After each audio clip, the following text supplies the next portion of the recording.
News today Tamil நேயர்களுக்கு வணக்கம். நான் லோகநாதன். இன்று நம்மோடு சிறப்பு விருந்தினராக கலந்து கொள்ள இருப்பவர் செய்தியாளர் நவசக்தி நம்மோடு இருக்கிறார். அவரிடம் சில கேள்விகளை முன்வைக்கலாம். வணக்கம். வணக்கண்ணா. சமீபத்தில் விஜய் அவர்கள் டெல்லி பயணம் சிபிஐ விசாரணையில் அட்டன் பண்ணார். வரும்போது ரொம்ப பிரகாசமாக சிரிச்சுக்கிட்டே டாட்டாலாம் காமிச்சிட்டு வந்தார். அதை பார்த்தோம். என்ன நடக்கிறது இது தாவைக்கால அப்படின்ற கேள்வி நிறைய பேருக்கு இருக்குது. பிஜேபியோட சேர்ந்துட்டாப்புல அப்படின்னு சொல்லி சில ஒரு விமர்சனம் பண்ணுறாங்க. அதை தாண்டி என்ன நடந்தது இந்த விசாரணையில்? அதாவது முதல்ல சிபிஐ விசாரணை அப்படின்னு சொன்ன உடனே இப்போ எல்லாருமே என்ன சொல்லுவாங்க, இடி அப்படின்னா ஓ மத்திய அரசு, சிபிஐ ஓ மத்திய அரசு. இங்கே யார் என்ன உண்மையிலேயே தப்பு செஞ்சுருந்தாலும் தவறு செஞ்சுருந்தாலும் அந்த சிபிஐ விசாரணை தொடங்குது, இடி வந்து ஒரு சோதனை பண்ணுது அப்படின்னாலே அதுக்கு மத்தியில் ஆளக்கூடிய அரசு தான் காரணம். அரசியல் காழ்ப்புணர்ச்சியில் எங்கள் மேலே சோதனை நடத்துனாங்க, எங்கள் மேலே வழக்கு பதிவு பண்ணாங்க அப்படின்னு. அப்போ இந்த கரூர் துயர சம்பவத்தை பற்றி நம்ம எல்லாருக்குமே தெரியும். இன்றைக்கி ஒட்டுமொத்த தமிழ்நாடு மட்டும் இல்லாமல் இன்றைக்கி இந்தியா முழுக்க இருக்கக்கூடிய எல்லா இடத்துலையுமே கரூர் துயர சம்பவம் ஒரு பேசு பொருளாச்சு. இவங்க இந்த கரூர் துயர சம்பவத்துக்கு சிபிஐ வழக்கு கேட்டதே அவங்க தான், சிபிஐ விசாரிக்கணும்னு சொல்லி கேட்டதே அவங்க தான். இன்றைக்கி சிபிஐ காட்டி எங்களை படி வைக்கலான்னு பார்க்குறீங்களா? இது வந்து ஒரு தற்குறித்தனமான ஒரு அரசியல். விஜய் அவர்களை திரும்ப திரும்ப திரும்ப சிபிஐ ஏன் கூப்பிடுறாங்க, திரும்ப ஏன் கூப்பிடுறாங்க, ஏன் ஒரு தடவை விசாரிச்சா பார்த்தாதா, ஏன் விசாரிச்சுக்கிட்டே இருக்காங்க அப்படின்னு இவங்க தாவேக்கா தரப்பில் ஒரு வாதத்தை வச்சு சோசியல் மீடியாவில் பேசு பொருளாக்குறாங்க. இப்போ நமக்கே ஒரு சந்தேகம் இருந்தது, ஏன் திரும்ப விசாரிக்கணும்? ஆனால் அங்கே தான் விஷயம் இருக்குது.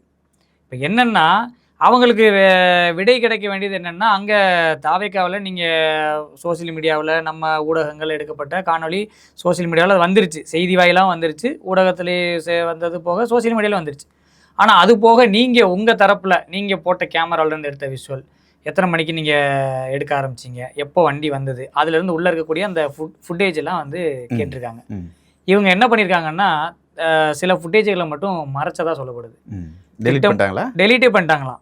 விஜய் தரப்பில் வந்து அதை எடுத்து பக்குவமாக வச்சுருக்கலாம், இல்லை வந்து ஏதாவது ஒரு முக்கியமான தங்களுக்கெலாம் எது பாதகமாக இருக்கோ அதை கூட டெலீட் பண்ணியிருக்கலாம். சிபிஐயோடைய விசாரணை வந்து அவங்களுடைய சந்தேகம் அதுதான். நீங்கள் இப்போ சமீபத்தில் பார்த்தீங்கன்னா ஒரு விமர்சனம் வந்தது, இங்கே கரூரில் நாமக்கல்ல இங்கெல்லாம் பயன்படுத்தப்பட்ட இந்த கேமராக்களில் ரவுண்ட் பண்ணி காமிச்சிருந்தாங்க. இது வந்து சினிமேட்டிக் கேமரா, இது சினிமா எடுக்கிறதுக்கு படப்பிடிப்பு தளத்தில் பயன்படுத்துறது. அதில் இருக்கக்கூடிய அந்த பிஎன்சி கேபிள்லாம் கனெக்ட் ஆகி வர்றது இதெல்லாம் வந்து மார்க் பண்ணி காமிச்சிருந்தாங்க. சரி, ஓகே, அப்போ கூட நம்ம அவர் சினிமாவில் இருந்தவர், அவர் ஒரு நடிகர், குவாலிட்டியாக இருக்கலாமே, அதுக்காக கூட நாங்கள் வச்சுருக்கோங்க. நாங்கள் ஒரு சினிமா மாதிரி இருக்கணும்னு ஆசைப்பட்டோம். நீங்கள் சினிமா மாதிரியே இருக்கணும்னு ஆசைப்பட்டது இங்கே பிரச்சனை இல்லை. ஆனால் உங்கள் ஜனநாயகன் சினிமாவுக்காகவே இங்கே படப்பிடிப்பு நடத்தப்பட்டுச்சா அப்படிங்கிறதா உங்களுடைய கேள்வி.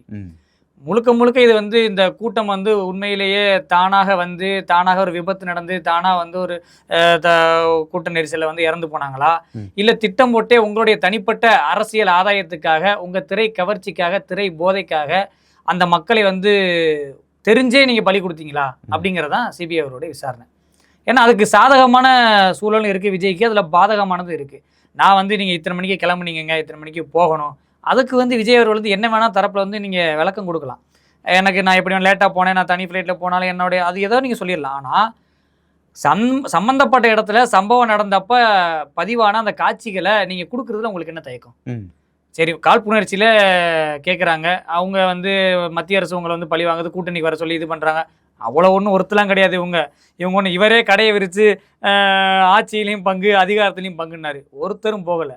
இவர் என்ன நினச்சிட்டார் அப்படின்னா, கடந்த முறை கேப்டன் விஜயகாந்த் அவரோட தலைவராக ஏற்று தலைமை பொறுப்பேற்று சிஎம் கேண்டடா வச்சு மக்கள் நல கூட்டணி அமைச்சாங்கல்ல, திருமாவளவன் அவர்கள் இன்னும் எல்லாரும் போனாங்க, வைகோ அவர்கள்லாம் போன போது இவர் என்ன நினைட்டார், நம்மளும் ஒரு ஹரிஸ்மாட்டிக் லீடராக வந்திருக்கோம், நம்மளை பார்த்தோன்னே எல்லாரும் வந்து நம்மளை சிஎம்மாக ஏற்றுக்கிட்டு, எப்படி அண்ணன் திருமாவளவன் அவர்கள், வைகோ அவர்கள், எங்கிட்ட தமிழக வாழ்வுரிமை இவங்கெல்லாம் வரும் அப்படின்னு சொல்லி இவங்க ஒரு லிஸ்ட்டு போட்டு கொடுத்துருக்காங்க. பெரிய அணிலாம் சேர்ந்து ஒரு லிஸ்ட்டு போட்டு கொடுத்து, தளபதி இதெல்லாம் நம்மக்கிட்ட வரப்போகுது, தளபதி இவங்கெல்லாம் நம்மக்கிட்ட ரெடியாக இருக்காங்க. எப்படின்னா அவர்கிட்ட சொல்ல ரெடியாக, நமக்கு வந்து தகவல் அந்த நெருங்கிய வட்டாரத்தில் இவங்கெல்லாம் ரெடியாக இருக்காங்க, நீங்கள் வந்தால் மட்டும் போதும். இவங்கெல்லாம் அவங்கெல்லாம் எப்படிங்க வருவாங்க, வந்துருவாங்க தளபதி, உங்களுக்கு தெரியாது, நீங்கள் வர்றதுக்காக தான் வெயிட்டிங்க, இத்தனை நாள் அவங்க கண்ட கனவுலாம் பழிக்க போகுது. அதனுடைய வெளிப்பாடு தான் கொள்கை பரப்பு செயலாளர்களை விட்டு இந்த ராஜ்மோகன் ஆங்கர், தாவேக்காவுடைய ஆங்கர் ஒருத்தர் இருக்கார் பார்த்தீங்களா, நிகழ்ச்சின்னு அவர் தான், அவருக்கு பொறுப்பில் எந்த பொறுப்புலாம் அவருக்கு அந்த பொறுப்பை வகித்ததை நம்ம பார்க்கல. ஆனால் அந்த எந்த நிகழ்ச்சி நடந்தாலும் அவர் ஆங்கரிங் பண்ணுவாப்புல. ராஜ்மோகனும் அவர் கொள்கை பரப்பு செயலாளரும் மணியும் 2 பேரும் உட்காந்துக்கிட்டு அவர் வராரு தெரியும்ல, இவரும் வராரு, ஓ அவரே வராரா, அந்த அவரு இவரு எல்லாம் எப்படின்னா எப்படி திமுகவில் இருக்கக்கூடிய திருமாவளவன் அவர்கள், தமிழக வாழ் உரிமை கட்சி தலைவர் அவர்கள், வைகோ அவர்கள், இன்னும் பல பேர் இந்த சின்ன சின்ன அமைப்புகள்லாம் வரதாக சொல்லியிருந்தாங்க. இப்போ இவங்க இந்த சிபிஐ விசாரணை வந்துருச்சுன்னு சொன்ன உடனே இந்த காழ்ப்புணர்ச்சியும் கிடையாது, ஒரு மண்ணாங்கட்டியும் கிடையாது. நீ வந்து பண்ணதை உன்னை கேள்வி கேட்குறாங்க, நீ யோக்கியமாக இருந்தால் நீ பதில் சொல்லிட்டு வா. இல்லை நான் சினிமா எடுக்கல, ஜனநாயகன் படத்துக்கு நான் அந்த காட்சிகளை நான் படம் பிடிக்கல அப்படின்னா அவங்க கேட்கறதுக்கு முன்னாடி நீ கொடுத்துருக்கணும்ல. இப்போ நம்ம ஒரு ஊடகவியலாளராக ஒரு செய்தியாளராக நம்ம ஃபீல்டுக்கு போகிறோம், பார்க்குறோம். நான் என்ன ஒருத்தன் தப்பு சொல்கிறான், நீ தான் திட்டம் போட்டு ஆளை பலி கொடுத்துருக்க, நீ உன்னோட தனிப்பட்ட ஒரு ஹைப் வீடியோக்காக உன்னோட நல்ல காட்சி வந்து ரியலாக அமையணும். அந்த இப்போ நம்ம ட்ரைலர் பார்த்தோம், அந்த ட்ரைலரில் வந்து பார்த்தீங்கன்னா அந்த ஜனநாயகனோட அதில் ஒரு சீன் ஒன்று இருக்குது. அந்த சீனில் இப்போ விஜய் வர்ற அதே பஸ்ஸு மாதிரியே மேலே ஒரு கம்பிகள்லாம் சுற்றி வளைச்சு அங்கே நின்று அங்கிட்டு பேசுகிற மணிக்கு இப்படி பின்னால் இருந்து அந்த மணிக்கு அதில் நம்ம ஒரு சீனு பார்த்தோம், ஒரு கட்டு. இப்போ என்னன்னா இவங்க என்ன சொல்ல வராங்கன்னா, அந்த கட்டுக்கு ஏற்ற மாதிரி ஒரு விஷுவல் ரியலாக எடுத்து வச்சா அது ஒரு அதிர்வலையை ஏற்படுத்தும். தேர்தல் நேரத்தில் மக்கள் மத்தியில் வந்து ஒரு பேசு பொருளாகும். சினிமா ஒரு அந்த சினிமா வைப்லேயே கொண்டு போய் எல்லாரையும் வந்து மடக்கு ஊதி சின்னத்தில் நம்ம ஓட்டு போட வச்சிடலாம் அப்படிங்கிறது அவங்களுடைய திட்டம் அப்படின்னு சொல்லப்படுது. இவங்க அந்த காட்சிக்கும் அந்த டீசரில் வந்த ட்ரைலரில் வந்த காட்சிக்கும் இவங்க இங்கே எடுக்கப்பட்டதா சொல்கிற காட்சிக்கும் கிட்டத்தட்ட ஒத்து போகுது. அவங்களுக்கு சிபிஐக்கு என்ன சந்தேகம் அப்படின்னா, நீ எடுத்தேல ஃபுட்டேஜ் இதெல்லாம் எங்கே காணாமல் போச்சு, பாதி வந்து அங்கேயே தள்ளுமுள்ள கூட்டத்தில் கேமராலாம் உடச்சி அதில் இதாயிருச்சு. ஆக்சுவலாக இது வந்து சரி சிபிஐ கேட்டால் தான் காழ்ப்புணர்ச்சி, அவங்க பாஜகலேருந்து கேள்வி கேட்டால் தான் உங்களை எதிர்கட்சி, திமுகலேருந்து விமர்சித்தா தான் உங்களுக்கு எதிர்கட்சி, உங்களுக்கு பிடிக்கலன்னு சொல்கிறீங்க. ஒரு சாமானியனா ஒரு ஊடகவியலாளர் ஒரு செய்தியாளராக ஒருத்தர் கேட்குறாரு, அந்த ஃபுட்டேஜை அவங்க கேட்கறதுக்கு முன்னாடி நீங்களே எடுத்து எங்ககிட்ட ஒன்று ஊடகம் வாயிலாக நீங்கள் வெளிப்படுத்தியிருக்கலாம். உங்கள் மீது முதல் முறையாக ஒரு குற்றச்சாட்டு வைக்கப்படுது, நீங்கள் தான் இதுக்கு காரணம் திரு விஜய், நீங்கள் வந்து லேட்டாக தாமதமாக கிளம்புனது தான், ஏன் நீங்கள் நாமக்கலுக்கு தாமதமாக போனீங்க, ஏன் நாமக்கல்ல முடிச்சுட்டு அதே கிரௌடை ஏன் கரூருக்கு கூட்டிகிட்டு வந்தீங்க, நீங்கள் இங்கேருந்து போகும்போது அப்படியே உங்கள் கூட்டத்தை கூட்டிகிட்டு ஏன் நீங்கள் நினச்சிருந்தா அதை தவிர்த்துருக்கலாம், நீங்கள் நினச்சிருந்தா தவிர்த்திருக்கக்கூடிய சூழ்நிலை ஏன் நீங்கள் அதை தவிர்க்கலை, அப்போ நீங்கள் அந்த கூட்டம் வர்றதை விரும்புனீங்களா? அப்போ இவங்க சொல்லக்கூடிய குற்றச்சாட்டுலாம் உண்மைதானா? நீங்கள் சினிமாவுக்காக அந்த காட்சி எடுக்கப்பட்டதா இல்லையா? அந்த கேமராவோட ஃபுட்டேஜ் இருந்ததுன்னா இதை தெளிவாக இப்போ சிபிஐ வந்து கண்டுபிடிச்சிட போகிறாங்க. இப்போ என்னென்னா திட்டம் போட்டே அந்த சில விஷயங்கள் அங்கே வாகனத்துக்கு வெளியே இருந்த கேமராக்கள் இதெல்லாம் வந்து விஜய் அவர்கள் வந்து டெலீட் பண்ணிட்டாங்க. விஜய் தரப்பு வந்து அதை மறைச்சிட்றாங்க. இதை வந்து வெளிப்படைத்தன்மையோட சிபிஐ கிட்ட கொடுக்க மறுக்கிறாங்க. அப்போ நம்ம எல்லாருக்கும் ஒரு கேள்வி வருது இல்லை, ஏன் நீங்கள் கொடுக்க மறுக்கிறீங்க, அப்படி அதில் என்ன இருக்குது? ஒரு சில காட்சிகள் மட்டும் இப்போ நம்ம பார்த்தோம், சோசியல் மீடியாக்களில் போட்டிருந்தாங்க. அதில் அப்படியே அந்த கூட்டங்கள் வந்து அப்படியே அலை மோதுறது இது பண்ணுறது. அப்போலாம் இவர் மேலே வந்துடுறாரு, பஸ்ஸுக்கு மேலே நின்று பார்க்குறாரு, ரெண்டு பக்கமும் நின்று பார்க்குறாரு. அந்த கூட்டங்கள் நமக்கு விஷுவலாக பார்க்கும்போதே நமக்கு அவ்வளோ இதாக தெரியுது அப்படின்னா, அப்போ லைவாக இருக்கும்போது நம்ம அதில் ஒரு பங்கு மேலே வச்சு தான் பார்க்கணும். அப்படியே அலமோதுறாங்க, நிற்க முடியாமல் தண்ணீர் அந்த வாகனத்தை நோக்கி நகர்றாங்க. ரெண்டாவது, இவர் வாகனத்தை நிறுத்த சொல்லி காவல்துறையினர் சொல்கிறாங்க, ஒரு பாயிண்ட் கொடுத்துட்டாங்க. அதாவது எப்படின்னா 25 மீட்டருக்கு முன்னாடியே நிற்க வேண்டியது. இவர் அந்த இங்கே நிற்கும்போது யார் பேச்சை கேட்டு இந்த வாகனத்தை நீங்கள் நகட்டி அந்த இடத்துக்கு கொண்டு போகிறீங்க? உங்களுக்கான பாயிண்ட் இங்கே ஒதுக்கப்பட்டாச்சு. 25 மீட்டர் நீங்கள் ஏன் தள்ளி போகிறீங்க? இங்கேருந்து அந்த கூட அந்த கூட்டம் நகர்றது அந்த வீடியோவில் தெரியுது. இங்கே நிற்க வேண்டிய பஸ்ஸு 25 மீட்டர் தள்ளி போய் நிற்கிதுங்க. இங்கே நகல இந்த க்ரௌடை பாருங்கள். பேசிகிட்டு இருக்கும்போது இந்த க்ரௌட்லாம் வண்டியை முன்னோக்கி நகருது. இந்த வண்டி மூவ் ஆக இங்கிட்டு இருக்கக்கூடிய ஆப்போசிட்டில் எதிரும் புதிருமா இருக்கிறவனு ஒன்னோட ஒன்று வரும்போது தான் இந்த சம்பவம் நடக்குது அப்படிங்கிறத பார்க்கக்கூடிய எல்லாராலையும் சொல்ல முடியுது அந்த காட்சியை. அப்போ அந்த வாகனத்தில் இருந்த சிசிடிவி சுற்றி வச்சுருப்பீங்க, அது எங்கே? நீங்கள் பர்சனலாக எடுத்த யூனிட் கேமரா எப்படி ஒரு 4 கேமரா போட்டிருக்கேன்றீங்க? நிறைய போட்டிருந்தாங்க. எடுத்தது தெரிஞ்சவங்க ஒருத்தர் எடுத்தாரு. ஆமாம், லைவ் விஷுவலாக கொடுத்தாங்க, குவாலிட்டியாக கொடுத்தாங்க. பல ட்ரோன்ஸ் எல்லாம் அங்கே இருந்தது. கிட்டத்தட்ட ஒரு 15 பேர் வேலை பார்த்து அந்த வீடியோ எடுத்தாங்க. கிட்டத்தட்ட நம்ம ட்ரோன் விஷுவல் ஏதாவது நம்ம பார்த்துருப்போம். விஜய் தரப்பில் எடுக்கப்பட்டது சொல்கிறேன். இல்லை எதுவுமே அவங்க காட்டலை. இவங்க லைவ் யூனிட்டில் போட்டு அவங்க ஓன் மாண்டே ஷாட்டுக்கு எடுத்ததுலேருந்து ஏதாவது ஒரு சில காட்சிகள் ஏதாவது ஆமாம் இந்த மாதிரி நடந்துருச்சுங்க, விபத்துங்கன்றது எதிர்ச்சியாக நடந்துருச்சுங்க, எங்களை எல்லாரும் குற்றம் சொல்கிறீங்கல்ல, நாங்கள் ஜனநாயகன் படத்துக்கு காட்சி எடுத்தோம், வேணும்னே எங்கள் கூட்டத்தில் தலைவர் வந்து கூட்டத்தை காட்டுறதுக்காகவே எடுத்தாருன்னு சொல்கிறீங்கல்ல, நாங்கள் குற்றமற்றவர்கள் கரைபடியாத கைக்கு சொந்தக்காரர்கள், நாங்கள் நியாயஸ்தானுங்க, இந்தாங்க எங்கள் ஃபுட்டேஜ் பார்த்து தெரிஞ்சுக்கங்க அப்படின்னு சொல்லிட்டு போயிடலாம்ல, ஏன் சொல்ல மாட்டாங்க? ஏன் மறைக்கிறாருன்ற கேள்வி இருக்குல்ல. அதுதானே இப்போ எல்லாரும் தப்பு பண்ணியிருக்கீங்க. அப்போ நீங்கள் தப்பு பண்ணியிருக்கீங்க, அதை மறைக்கிறதுக்காக தான் நீங்கள் அத்தனையும் மறைக்கிறீங்க. நீங்கள் பாஜகவுக்கு பதில் சொல்ல வேணாம், அதிகாரிகளுக்கு பதில் சொல்ல வேணாம், திமுகவுக்கும் நீங்கள் பதில் சொல்ல வேணாம். சாதாரண மக்களுக்கு உங்கள் மக்கள் உங்கள் விஜய் நீங்கள் தானே வந்து உங்கள் மக்கள் இந்த மாதிரி எல்லாரும் சமூக வலைதளங்களில் உங்களுக்கு எதிராக எவ்வளோ பேர் கருத்து தெரிவித்தாங்களே, கொலகார பாவி கொண்டுட்டான், 41 பேர் உயிரை பலி கொடுத்துட்டான் அப்படின்னு எவ்வளோ உங்களுக்கு எதிராக குற்றச்சாட்டு வச்சாங்கல்ல, நீங்கள் அதெல்லாம் வந்து உங்களுக்கு ஒரு தேர்தல் நேரத்தில் அது வந்து ஒரு ஒரு பின்னடைவாக தானே இருக்கும். அதுக்கு ஒரு முன்னடைவாக இருக்கிற மாதிரி நீங்கள் உங்கள் தரப்பில் உள்ள நியாயத்தை தான் நாங்கள் வெளியிட சொல்கிறோம். நீங்கள் நடந்ததை வெளியிடுங்க. நீங்கள் ஒன்றும் பெருசாக உங்களை ஒரு படம் எடுக்க சொல்லல. நீங்கள் அந்த 250 கோடி போட்டு 300 கோடி போட்டு நீங்கள் படம் எடுத்து எங்களுக்கு இலவசமெல்லாம் கொடுக்க தேவையில்லை. நடந்த சம்பவம் இங்கே கேமராவில் இருக்குது. அதை ஏன் மறைக்கிறீங்க? அதுதான் எங்களுடைய கேள்வி. மறைக்காமல் அதை நீங்கள் வெளியிட்டீங்கன்னா அவங்களும் தெரிஞ்சுப்பாங்க, உங்களை எதிர்க்கிறவங்களும் தெரிஞ்சுப்பாங்க, நாங்களும் தெரிஞ்சுப்போம், மக்களும் புரிஞ்சுப்பாங்க. நீங்கள் மறைக்க தான் எங்களுக்கு சந்தேகம் வருது. அப்போ உண்மையிலேயே நீங்கள் ஜனநாயகன் படத்துக்கு இந்த ஷூட்டிங் கேமராக்கள்லாம் வச்சு உங்கள் சோசியல் மீடியாவில் வர்றது அப்போ உண்மைதானோ? அப்போ உண்மையிலேயே அந்த கூட்டத்தில் வர்ற மாதிரி தலைவரை நோக்கி மக்கள் ஓடி வர மாதிரி இது பண்ணுற காட்சிகள் எல்லாம் இவங்க பதிவு பண்ணியிருப்பாங்களோ? இப்போ இவ்வளவு சம்பவம் நடந்த பிறகும் அந்த காட்சி திரைப்படத்தில் வர்றதுக்கு வாய்ப்பு இல்லைன்றது நமக்கு தெரியும். அப்படி வச்சாங்கன்னா எங்கள் அப்பன் குதிரைகள் இல்லைன்ற மாதிரி இப்போ திருடனுக்கு தேல் கொட்டின மாதிரி தான். இவ்வளவு கஷ்டப்பட்டு எல்லாம் எடுத்து ஒருவேளை அந்த எண்ணத்தோடு இருந்தவங்களுக்கு இது வந்து ஒரு ஷாக்கிங்காக இருக்கும். இப்போ சிபிஐ விசாரணைலாம் போயிட்டு இருக்கும்போது எடுக்கலைன்னு சொல்கிற அவனே அந்த படத்தில் அந்த விஷுவல் மட்டும் வரட்டும், உன் டவுசரை கலெக்டர்னா இல்லையான்னு பாரு அப்படின்ற மாதிரி ரெடியாக இருக்கும் இங்கே ஒரு குரூப். இப்போ எல்லாருமே கேட்க தான் செய்வாங்க. நீங்கள் வந்து எலெக்ஷன் வரைக்கும் வராது அந்த படம். எலெக்ஷன் வரைக்கும் அந்த படம் வரதுக்கு வாய்ப்பு இல்லை. அப்படி அந்த எலெக்ஷனுக்கு வரைக்கும் முன்னாடி அந்த படம் வந்துச்சு அப்படின்னா உண்மை என்னன்னு தெரிஞ்சிடும். ரெண்டாவது அப்படியே அந்த படம் வந்தாலுமே சப்பையாக தான் இருக்கும். அந்த படத்தில் வந்து இவங்க எதிர்பார்த்து இந்த தேர்தலுக்கு முன்னாடி வச்சா இதில் நம்ம தலைவருக்கு தேர்தலில் வந்து ஒரு முன்னடைவை கொண்டு போகும், நல்ல முன்னோட்டத்தோட நல்ல ஒரு வைப்போடு கொண்டு போகலான்னு நினச்சாங்க. ஆனால் இங்கே வைப்பும் கிடையாது, பைப்பும் கிடையாது. ஒன்று இப்போ அந்த படம் வர்றது ஒன்று தான், படம் வராது ஒன்று தான். இப்போ கூடனே இவங்களுக்கு இந்த தற்கூரி பாய்ஸ் இந்த அணில் குஞ்செல்லாம் சொன்னால் கோச்சிப்பாங்க, ஆச்சரிய குறிப்பாங்க. ஆனால் இவங்க பண்ணுறது எல்லாமே தற்கூரித்தனமாகவும் அணில் குஞ்சுத்தனமாகவும் தான் இருக்குது. ஒரு சாதாரண ஒரு ஒரு தொண்டை வந்து ஏதோ ஒரு புரியாமல் பேசுகிறான், எத்தனை தொகுதியிலடா போட்டி போடுவீங்க, நாங்கள் ஒரு 300-400 தொகுதியில் ஜெயிப்போம் ப்ரோ அப்படின்னு சொன்னான்னா சரி, அவன் ஏதோ தற்கூரித்தனமாக பேசுகிறான், அவனுக்கு ஏதோ அறிவு இல்லை. இங்கே தேர்தல் மேலாண்மை குழுவாக இருக்கக்கூடிய முக்கிய பொறுப்பில் இருக்கக்கூடிய ஆதவர்ஜுனா மகாபலிபுரத்துக்கு நான் பஸ்ஸில் போனேன். அன்றைக்கி தான் ரொம்ப நாளுக்கு அப்புறம் நான் பஸ்ஸில் ஏறி போனேன். போகும்போது பார்த்தீங்கன்னா கண்ட்ரக்டர் வந்து விசில் அடிச்சுக்கிட்டே இருந்தார். எத்தனை முறை விசில் அடித்தாருன்றீங்க? நான் எண்ணிக்கிட்டே போனேன் விசில். நம்ம சின்ன எந்த அளவுக்கு போய் சேர்ந்துருக்கு பாருங்க. காலகாலமாக காலகாலமாக பண்ணுறது இல்லை. யாருன்னா சொல்லி தராங்களா? அப்படியே சொல்லி கொடுத்தாலும் அவன் சொல்லி கொடுக்குறதுக்கு அறிவு வேணும் இல்லைண்ணே. அவன் அது இந்த வார்த்தையை எப்படி சொல்லுவான், என்ன பேசுறதுன்னே தெரியல. இப்போ எப்படின்னா இப்போ மேடையில் வந்தோடனே இருக்கிற ஹைப்பில் அந்த மாதிரி பேசுகிறாரா? தன்னையும் மீறி இப்போ நம்மள ஒரு மேடையில் ஏற்றுறான்னு வச்சுக்கோங்க, நம்மளே ஹைப்பில் அப்படி பேசிடுவோமா? எதிரில் இருக்கிறவனை பொறுத்து தான் நம்ம பேசுவோம். இவன் ஒரு தற்கூரிப்பா, இவன் என்ன சொன்னாலும் கேட்பான், கை தட்டுவான், ஃபயர் விடுவான் அப்படின்றா மட்டும்தான் அதில் பேசுவான். அப்போ அங்கே வந்திருக்கக்கூடிய கூட்டத்தை பற்றி ஆதவர்ஜுனாவுக்கு மிக ஒரு தெளிவான பார்வை இருக்குது. நம்ம கூட்டம் விசில் அடித்தான் குஞ்சு, திமுக எதிர்கட்சி அப்படின்னு சொன்னால் விசில் அடிப்பான், ஃபயர் விடுவான். எங்கள் தளபதி அப்படின்னு சொன்னாலே விசில் அடிப்பான். நமக்கு இவங்ககிட்ட வேற அளவுக்கு நம்ம பெரிய கண்டென்ட்லாம் எடுத்துகிட்டு போயிட்டு அரசியல் வரலாம் பேசுன்ற அவசியம் இல்லை. ரெண்டாவது, இந்த கட்சியிலேயே 84க்கு அப்புறம் நம்ம தான் வந்து தெளிவான பேச்சாளர் அப்படின்னு தன்னைத்தானே அவர் மிகைப்படுத்தி நினச்சிக்கிட்டு ஒவ்வொரு மேடையிலையும் தாந்தோன்றித்தனமாக இப்போ கடைசியாக சொன்னார் பாருங்க, ரஜினிகாந்த் அவர்களை மிரட்டினது தான் திமுக தான் மிரட்டுச்சு, அவர் அரசியலேருந்து பின்னுக்கு போயிட்டாரு, சரியான பதிலடி கொடுத்தாரா? இப்போ ஏன் உனக்கு இது தேவையா? பாயை வச்சுட்டு சும்மா இருந்திருக்கலாம். அது மன்னிப்பும் கேட்டார் இல்லை? மன்னிப்பு என்ன மன்னிப்பு? நாங்கள் வந்து அது தவறாக புரிஞ்சுக்கிறது ரொம்ப தெளிவாக. நீ ஒன்று மனநல பாதிக்கப்பட்டா பேசுனேன், இல்லை போதையில் கண்டு பேசிட்டேன், சாரிண்ணே நான் போதையில் பேசிட்டேன், தெரியாமல் பேசிட்டேன்னு சொன்னால் மன்னிக்கலாம்.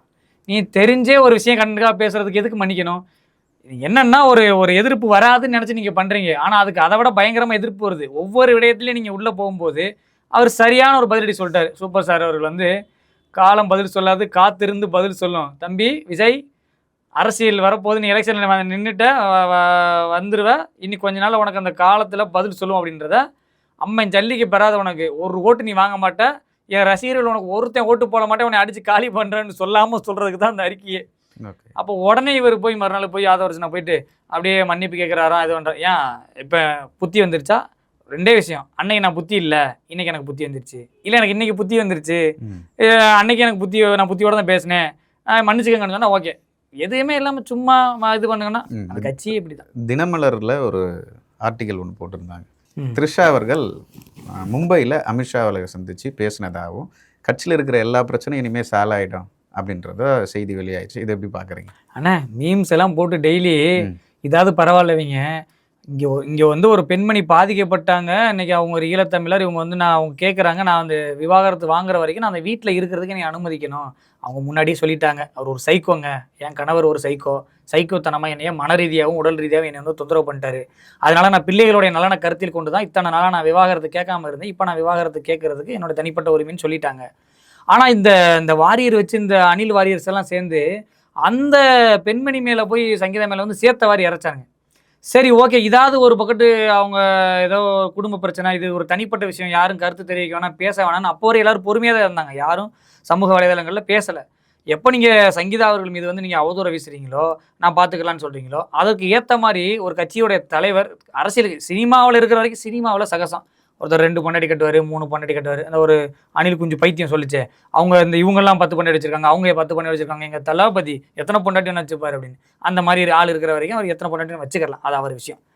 தலைவன் வந்து அந்த கல்பாத்தியாகரம் கல்யாண ம். நிகழ்ச்சிக்கு வரும்போது, அப்படியே யார் அவங்க சொல்றாங்களோ, அப்படியே கூட கூட்டிட்டு வந்து போஸ் குடுத்துட்டு போனதும் இல்லாம, ம். அதுக்கப்புறம் நடக்கக்கூடிய விஷயங்கள பார்த்தீங்கன்னா, ஒரு மகளிர் தின கொண்டாட்டத்துல திமிரான பேச்ச பார்த்தீங்களா?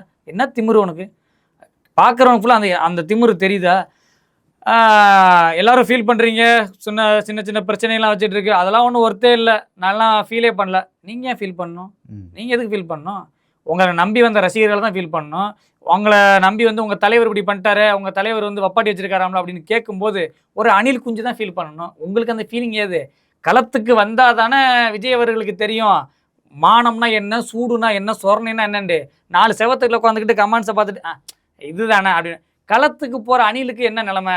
அதானே இப்ப நம்ம பிரச்சனை. நம்ம தம்பி தானே போறான். களத்துக்கு போறான். அவன் நிக்கிறம்போது, உங்க தலைவர் ஒப்பாட்டி வச்சிருக்காராம்ல அப்படின்னு கேட்கும்போது அவன் என்ன சொல்லுவான்? அவன் ஆமான்னு சொல்லுவானா? இல்ல ஆமா அப்படிதான் வச்சிருப்பாரு போங்க அதெல்லாம் அப்படின்னு சொல்லுவானா?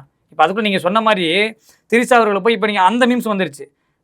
இனி அவ்வளோதான்ப்பா. அண்ணி போய் இங்க பேசி முடிச்சுட்டாங்க சின்ன அண்ணி. ம். இனி எல்லா பிரச்சனையும் முடிஞ்சுச்சு. தலைவர் எல்லாமே பிரச்சனை சால்வ் ஆயிரும். இனிமே ஒரு பிரச்சனையும் கிடையாது. ஆனா, இந்த தான் தோன்றி தற்குறி கூட்டம், நீங்க என்ன பண்ணாலும் கூட்டம். இன்னும் ஒரு 10 செய்தி வந்து, சங்கீதா அவர்களே கூடிய விரைவில வந்து ஒரு பிரஸ் மீட் வச்சு, என் கணவருக்கு இவர் கூட மட்டும் தொடர்பு இல்லங்க. இன்னும் பல பேர் கூட தொடர்பு இருக்குன்னு சொன்னாலும், இந்த அணில் கூட்டம்லாம் எங்க சின்ன மடக்கு ஊதி, எங்க சின்ன மடக்கு ஊதின்னு விசில் அடிச்சுக்கிட்டே திரிவானுங்க. இதுல எந்த சந்தேகமே நம்ம பட தேவையில்ல. ஏன்னா, இங்க அரசியல் படுத்தப்படவே இல்லாத கொள்கையற்ற, கோட்பாடற்ற, தத்துவமற்ற எல்லாமே இந்த அற்றன்றதுக்கு பின்னால என்னெல்லாம் வார்த்தை வருமோ அது எல்லாத்தையுமே சேர்த்து தாவேக்காக்கு போட்டுறலாம். ம். இது எல்லாமே அற்ற ஒரு கூட்டத்துக்கு ஒரு தலைவன் அப்படின்னா, ஒரு கொள்கைகள் அற்ற தலைவன். அந்த ரசிகர்கள மட்டும் உருவாக்கி அந்த ரசிகர்கள வச்சு படம் பார்க்க அனுப்பலாம். ரூ. 2000 பிளாக்ல அவன்ட்ட டிக்கெட் விக்கலாம். வாங்கி வேணா பார்ப்பான்.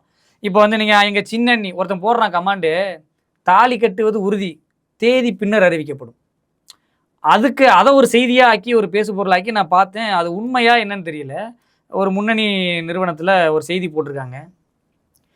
இந்த விஜயும், திரிஷாவும் ஜோடியா போன அந்த பதிவுக்கு மேல ஒரு ரசிகர் போட்டிருக்காரு. தாலி கட்டுவது உறுதி, தேதி பின்னர் அறிவிக்கப்படும்.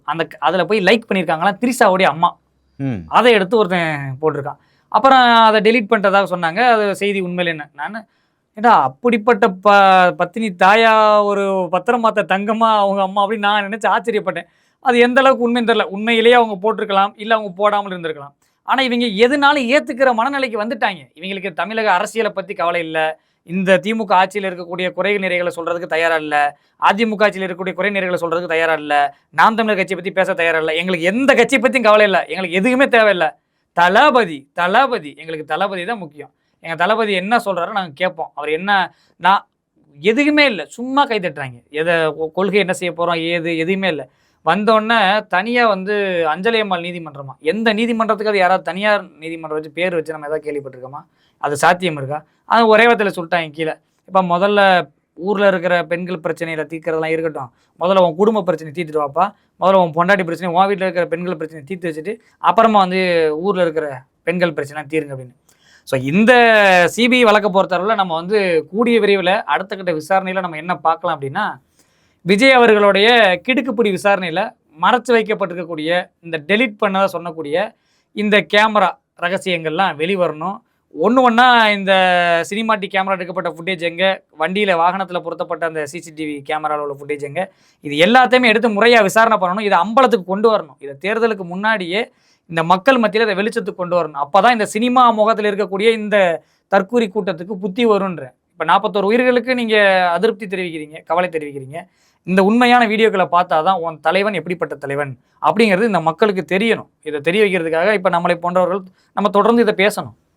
ஓகே, பல்வேறு விஷயத்தை குறிப்பாக விஜயுடைய சிபிஐ விசாரணை அதில் டெலீட் பண்ண இந்த வீடியோஸ் பற்றி மிக தெளிவாக நியூஸ் டுடே தமிழுக்கு சொன்னமைக்கு நன்றி. மற்றும் நிகழ்ச்சியில் சந்திக்கலாம். நேயர்களே, இது போன்ற வீடியோக்களை தொடர்ந்து நாங்கள் தந்து கொண்டிருக்கிறோம். எங்களுக்கான அங்கீகாரம் என்பது எங்கள் சேனலை சப்ஸ்கிரைப் பண்ணி எங்கள் வீடியோக்களை தொடர்ந்து பாருங்கள்.